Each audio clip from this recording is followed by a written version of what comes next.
আপনারা কি বশীকরণ করছেন কিন্তু বশীকরণের রেজাল্টটা আপনারা হাতে নাতে পাচ্ছেন না? চলুন আজকে যে ক্রিয়াটি আমি বলে দিচ্ছি, যেই ক্রিয়ার মাধ্যমে আগেকার দিনে যত তান্ত্রিক ছিল তারা জীবনে সাফল্য এবং বশীকরণ করে নিজের জীবনটাকে বদলেছেন। চলুন তাহলে দেখে আসি কি কি মাধ্যমে বশীকরণটা করা সম্ভব। নমস্কার দর্শকবৃন্দ, আমি শ্রী দেবদূত শাস্ত্রী। প্রত্যেক দিনের মতো আজকে তন্ত্রের কিছু ভাগ নিয়ে এসেছি, যেটি আপনাদের জীবনে যাত্রায় একটি গুরুত্বপূর্ণ লাভজনক হিসেবে হয়ে দাঁড়াবে। দেখুন, আপনি কারোর সঙ্গে ভালোবাসা করেছেন, সেই ব্যক্তি আপনার কাছে এখন থাকতে চাইছে না, অথবা তৃতীয় ব্যক্তির প্রবেশ ঘটেছে, যার জন্য কিন্তু সেই ব্যক্তি আপনাকে ছেড়ে দিতে বাধ্য হয়েছে, যার জন্য আপনি ডিপ্রেশনে এবং অনেকটা ভাবনা চিন্তামূলক কাজের মধ্যে এবং সন্দেহের মধ্যে আপনি কিন্তু পৌঁছে গেছেন। আপনার জীবনে কোনো রকম উন্নতি ঘটছে না এবং কোনো রকম জীবনযাত্রায় আপনার কিন্তু মন লাগছে না, না পড়াশোনা হচ্ছে, না কাজবাজ, না মন লাগছে ঘরে কোনো কাজে। এরকম টেনশনে আপনি হাজার জ্যোতিষতান্ত্রিক ঘুরে ঘুরে বেড়াচ্ছেন, যার পক্ষে কিন্তু আপনার সমস্যা হচ্ছে।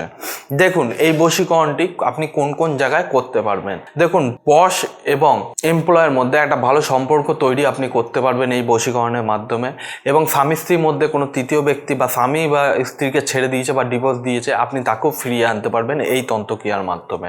এবং কোনো রকম যদি কোনো সমস্যা হয়, দেখুন ভাই বোনের মধ্যে একটা ভালোবাসা আছে, তৃতীয় ব্যক্তি এসে সেই ভালোবাসাটিকে নষ্ট করলো, অথবা বন্ধু বান্ধবীর মধ্যে একটা ভালোবাসা আছে বা তাদের মধ্যে একটা ভালো বন্ধুত্বের বন্ডিং আছে, সেটিকে নষ্ট করলো, অথবা বন্ধুর মধ্যে একটা ভালো সম্পর্কিত ছিল বন্ধুত্বে, সেটিকেও নষ্ট করলো এই তৃতীয় ব্যক্তি প্রবেশ করে, যার মাধ্যমে কিন্তু আমরা অনেক সমস্যা এবং ডিপ্রেশনে চলে যাই।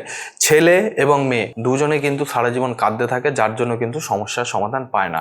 ইউটিউব হাজার দেখছেন, দেখে ইউটিউব থেকে যে টোটকাগুলো অ্যাপ্লাই করছেন সেগুলোতে আপনাদের ক্ষতি হচ্ছে। ঠিকঠাকভাবে টোটকাগুলো অ্যাপ্লাই না করলে আপনাদের কিন্তু ক্ষতি হবে। পরবর্তীকালে কিন্তু কোনোভাবে কাজটি কিন্তু ব্লক হয়ে গেলে আপনি কিন্তু আর খুলতে পারবেন না কোনো তান্ত্রিক ছাড়া। তো আজকে যে আমি তো আপনাকে ঘরোয়া উপায় দেবো, সেটা কোনো তান্ত্রিক ছাড়াই আপনি নিজের বাড়িতে বসে করতে পারবেন। ঘরোয়া উপায়টি কি আমি বলে দিচ্ছি, একটু মনোযোগ দিয়ে শুনে নেবেন, নয়তো একটু খাতার মধ্যে লিখে নেবেন, নয়তো ভিডিওটিকে কিন্তু ভালো করে একটু সেভ করে নেবেন।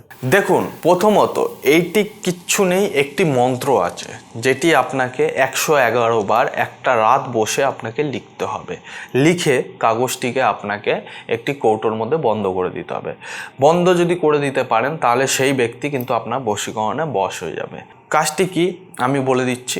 প্রথমত 3-4টি সাদা কাগজ নেবেন এবং তার মধ্যে একটি লাল কালি পেন নেবেন আর একটি প্লাস্টিকের কৌটো নেবেন। নিয়ে এসে আপনি সেটিকে একসাথে জড়ো করবেন। আপনার লাল কালি থেকে যদি আপনারা কেশর পান, কেশরের কালি দিয়ে লিখলে পরে আপনাদের বেশি বেনিফিট হবে। কেশরের কালি এবং ময়ূরের পাখনা দিয়ে লিখলে আপনাদের বেশি বেনিফিটটা আপনারা সঙ্গে সঙ্গে পাবেন দেখতে। এবং হচ্ছে কি জিনিসটা, আপনারা যদি এটা করেন তাহলে রেজাল্ট কিন্তু আপনারা ইনস্ট্যান্ট পাবেন। মন্ত্রটি যেটি বলছি একটু মনোযোগ সহকারে শুনে নেবেন। ওম মহেশ্বরী দেবী বশমানায় কুরু কুরু হুং ফট সোহা। মন্ত্রটি কি বললাম বুঝে নিলে, নয়তো আরেকবার লিখে নিন। ওম মহেশ্বরী দেবী বশমানায় কুরু কুরু হুং ফট সোহা। লাস্টে আপনাকে যে ব্যক্তিকে আপনি বশীকরণ করবে তার নাম, তারপরে আপনার নাম দিতে হবে। দিলে পরে কিন্তু অবশ্যই আপনারা রেজাল্টটা পাবেন, আর এই রেজাল্টের মাধ্যমে কিন্তু আপনাদের জীবন চেঞ্জ হতে চলেছে। এটি একটি দিন, যে কোনো মঙ্গলবার, শনিবার বা অমাবস্যার দিন আপনারা এটি করে দেখুন, রেজাল্ট 100% আপনারা পাবেন। কোনো রকম অসুবিধা হলে স্কুলে আমার ফোন নাম্বার দেওয়া রয়েছে, সরাসরি ফোনের মাধ্যমে আমার সঙ্গে যোগাযোগ করতে পারেন, অথবা চেম্বারে এসে আমার সঙ্গে যোগাযোগ করতে পারেন। চ্যানেলটিকে অবশ্যই সাবস্ক্রাইব করে নেবেন। তন্ত্রের মাধ্যমে যদি আপনারা এগোতে চান অবশ্যই চ্যানেলটিকে সাবস্ক্রাইব করে বেল আইকনটিকে প্রেস করে আমাদের পাশে এসে দাঁড়াবেন। আপনাকে জীবনে সাফল্যের মুখ আমরা দেখিয়ে দেবো। জয় শ্রী মহাকাল।